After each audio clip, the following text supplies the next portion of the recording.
In emergencies, there is no Google, there is no senior, there is only you and the patient. One wrong decision, one missed sign, and the life changes forever. But emergencies don't need panic, they need a system. ABC approach, red flags that kill, decision making under pressure, real life emergency logic. Confidence in emergencies is not talent, and training should come before the emergency, not during it. If you are a general practitioner, a young doctor facing emergencies, a rural or semi urban clinician, or a doctor who wants confidence, clarity, and control. This is not a lecture, this is not theory, this is practical emergency medicine for real doctors in real clinics. Let's check this out our course highlights. Section 1, Introduction to Emergency Medicine, Module 1, The Mindset of an Emergency Physician. Learning objectives. By the end of this module, learners will be able to 1. Understand the importance of calm, systematic decision making under pressure. 2. Recognize the role of teamwork, delegation, and leadership in emergency care. 3.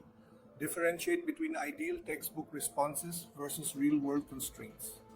Content outline Lecture 1, Introduction, Why Mindset Matters, Importance of Mindset in Emergencies. Panic kills more than the disease principle. Examples of mistakes due to stress versus systematic approach. Lecture 2, Decision Making Under Pressure, Cognitive Load in Emergencies. Using checklists and protocols to avoid errors. Rapid Prioritization Framework, Life Before Limb, Airway Before Breathing.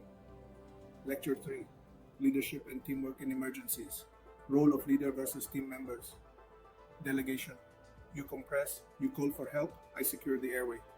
How to communicate clearly under stress, closed loop communication. Lecture 4, Textbook versus Real World Medicine. Why guidelines don't always match reality, limited resources, rural setups. Case examples where modified approach saves lives. Emphasis on adaptability and improvisation. Lecture 5, Building Confidence and Resilience. Mental rehearsal and visualization for emergencies. Avoiding cognitive paralysis in high stress situations. Small daily practices to stay prepared. Emergency drills, mental mnemonics. Module 1, The Mindset of an Emergency Physician. Lecture 1, Introduction, Why Mindset Matters. Welcome to the very first lecture of our emergency medicine course. Before we jump into diseases, drugs, or protocols, let's talk about the single most important factor in emergencies, your mindset. You see, in a crisis, it's not just medical knowledge that matters. It's how you think, how you react, how calm or confused you are. There's a saying, panic kills more patients than the disease itself. Let me share a quick story. A patient once collapsed in a crowded clinic with a blocked airway. Two doctors were present, one froze. The nurse, who had trained herself to stay calm, stepped forward and performed the Heimlich maneuver. The patient survived, not because of superior knowledge, but because of composure. That is why we start with mindset. If you can remain calm, systematic, and decisive, you already have an advantage in saving lives. In this module, we'll explore how to think like an emergency physician, even if you're working in a small clinic or rural setting, because mindset is the foundation on which every skill and every protocol rests. Let's begin. Lecture 2, Decision Making Under Pressure. Emergencies are overwhelming. Too much is happening at once. Patients collapsing, families shouting, staff waiting for instructions. In that moment, your brain feels overloaded, and this is called cognitive load. Under stress, even the smartest doctor can only process 3 or 4 pieces of information at once. That's why mistakes happen, not because you don't know, but because the brain is flooded. The way out is simple. Use protocols and checklists. They act like anchors in the storm. Take the ABCDE approach: airway, breathing, circulation, disability, exposure. You don't have to remember 100 things. Just follow this stepwise order. Think of pilots. Even with 20 years of flying experience, they never take off without a checklist. Because in an emergency, your memory betrays you. But checklists never do. Another golden rule is life before limb, airway before breathing, breathing before circulation. For example, if a trauma patient comes in with a fractured leg but is not breathing, the leg can wait. Airway comes first. So remember, decision making is not about brilliance, it's about structure. In emergencies, system beats stress, always. Lecture 3, Leadership and Teamwork in Emergencies. In an emergency, no doctor can manage alone. Success depends on teamwork, and teamwork depends on leadership. Being a leader doesn't mean doing everything yourself. It means giving clear, calm directions.